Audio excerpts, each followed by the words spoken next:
Let me go first to the payout then to investors. More than $5 billion here. Why did you feel the need to go so big when it comes to this return of cash? Good morning. Thanks for the opportunity. Actually, in Capital Markets Day just last month, we announced a 15% increase to our dividend, and we announced a minimum of $5 billion in the next 2 quarters when it comes to buybacks. And we're just fulfilling the commitment we made. Actually, we're going slightly further with a 15% dividend hike and a $3 billion buyback this quarter. Fundamentally, we're looking at how we balance across the capital discipline we need to maintain as a company, continuing to deleverage. We've gone down to 17% gearing with this quarter's results, and at the same time rewarding our shareholders within the range that we have already mentioned to them, which is the 30 to 40% of our overall CFFO, which this quarter is in line with.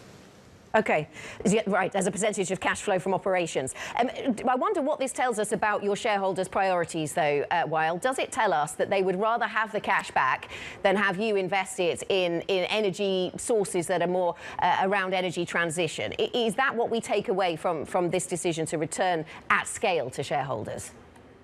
No, I think the reality is they're looking for the right and appropriate balance, and that's in line with all the discussions we've had with them.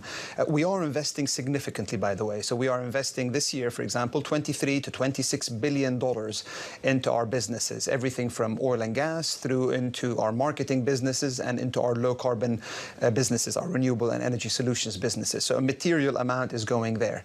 But of course, we need to be able to demonstrate discipline in the way we are allocating that capital, while at the same time continuing to keep a very strong balance sheet. After all, we are in a volatile market, as we have been in energy for a long, long time, and of course to reward our shareholders. So I think it's more about the balance, Anna, than any specific reason at this point in time.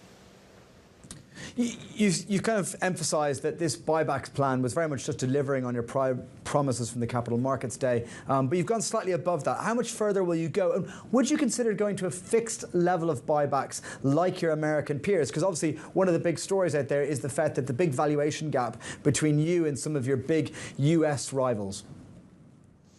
I think a big part of the valuation gap is something we have already looked to address through our Capital Markets Day announcements. We have said that we will now tighten our capital a bit further to 22 to 25 next year and the year after.